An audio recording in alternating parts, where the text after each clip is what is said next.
Here we go. What we're going to do is we're going to talk about chords. And, oh, if I can grab that thing right. Come on. There we go. We're going to talk about chords a little bit more and some relationships that they have inside the circle. All right? And let's go different color with the chord. What do you like? You like that blue right there? We'll go with the blue.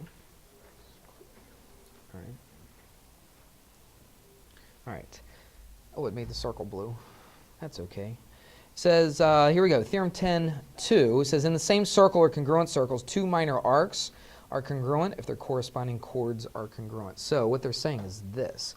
Well, since I made that circle blue, let's make the chord a different color.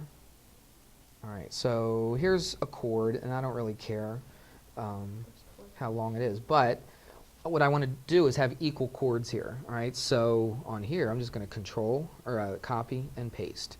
And I can even take this and just kind of twist it around just to make it look a little different. Showing off your All right, yes, I'm showing off my graphic skills here. And what we're going to do is we're going to drag this so that so both endpoints hit the circle, so it's a chord. All right. Would you agree that they're equal to each other in length? Yeah, I copied and pasted. They're the same length. And they're both chords because the endpoints both hit on the circle. Now, the thing about this theorem is this chord cuts off this arc right here.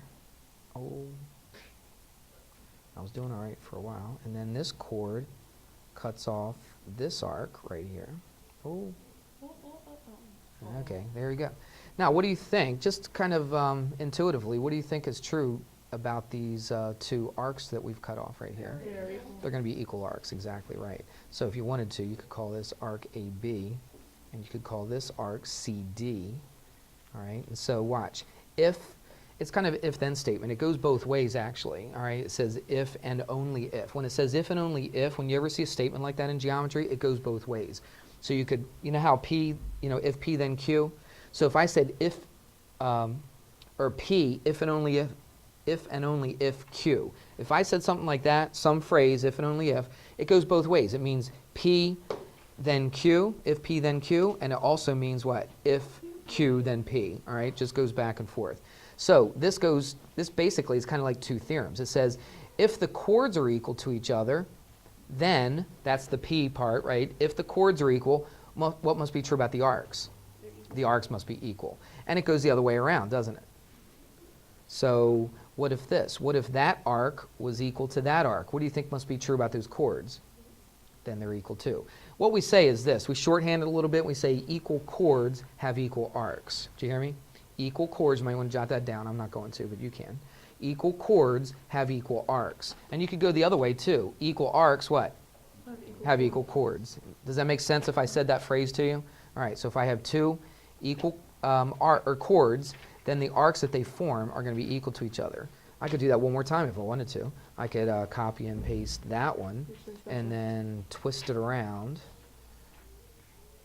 like that, okay, we'll say, and then take this thing, drag it so, it could even overlap, that's fine. That right there. All right, and we'll call this E and F. Right there. So all three of these chords are the same. I just copied and pasted from that original one. So that means arc AB equals arc CD, which also equals arc what? EF. All right? Make sense? Mm-hmm. Yeah, pretty simple. All right.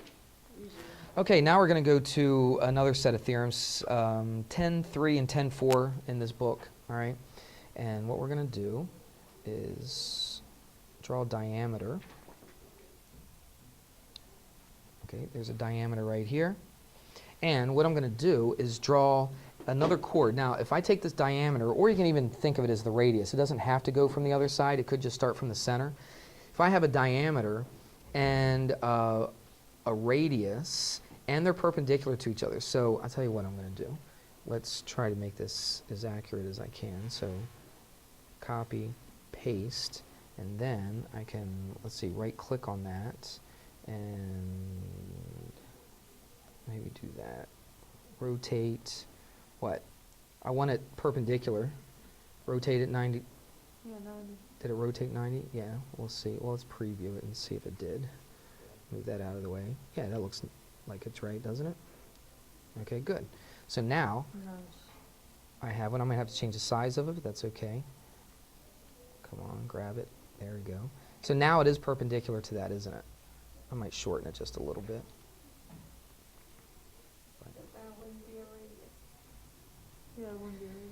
Doesn't need to be a radius. This needs to be a chord. This could be a radius. I could take this diameter and drag it to here, and it could be a radius. But what's true about these now? I purposely made them what? Perpendicular. So we have, obviously, a right angle. Now watch this. This is kind of cool. So if you have either a diameter or a radius that is perpendicular to a chord in the circle, you follow what I just said? It's a little wordy, but if you have a diameter that's perpendicular to a chord, check it out. Where do you think that diameter hits that chord? We'll call this chord AB, and we'll call this thing right here C, and we'll call this D.